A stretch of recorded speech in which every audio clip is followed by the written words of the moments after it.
જૂનાગઢમાં ખાડાના કારણે બાઇક અકસ્માત થયો, જેના કારણે ખળભળાટ મચ્યો છે। જો કે હવે મનપા તંત્ર ખાડા પૂરવા સફાળું જાગ્યું છે। મેયર સહિતના હોદ્દેદારો દરેક વોર્ડમાં મુલાકાતે નીકળ્યા અને અધિકારીઓ પદાધિકારીઓ તપાસ માટે નીકળ્યા છે। ભવિષ્યમાં આવી ઘટના ન બને તેવો પ્રયાસ કરીશું તેવી વાત કરવામાં આવી।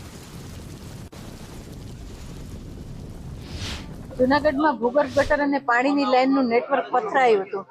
એ પછી જ્યાં જ્યાં એ કામગીરી પૂરી થઈ પછી ત્યાં આગળ અમે પીસીસી સુધીનું જ્યાં જ્યાં કામ કર્યું છે ત્યાં અમે સીસી રોડ લઈ લીધા છે। પણ જ્યાં જ્યાં હમણાં ભૂગર્ભ ગટર અને પાણીની લાઈન થઈ એ પછી અમે પેચ કરવા માટે કીધું હતું, પણ અહીંયા ખાડા પડ્યા છે એ હકીકત છે ને, એટલા માટે અમે બધા પાંચેય પદાધિકારીઓ, આ વોર્ડના કોર્પોરેટરો, અમે લોકો અહીંયા પોતે નિરીક્ષણ કરવા માટે નીકળ્યા છીએ। 24 કલાકની અંદર અહીંયા આગળ મેટલ પથરાઈ જાય, અહીંયા કોઈ ખાડા ન રહે એ જોવા માટે અમે નીકળ્યા છીએ ને તંત્રને પણ સૂચના આપી છે કે આ ખાડા ન રહે અને કોઈ પડે નહીં એવી તકેદારી રાખવા માટેની સૂચના આપી।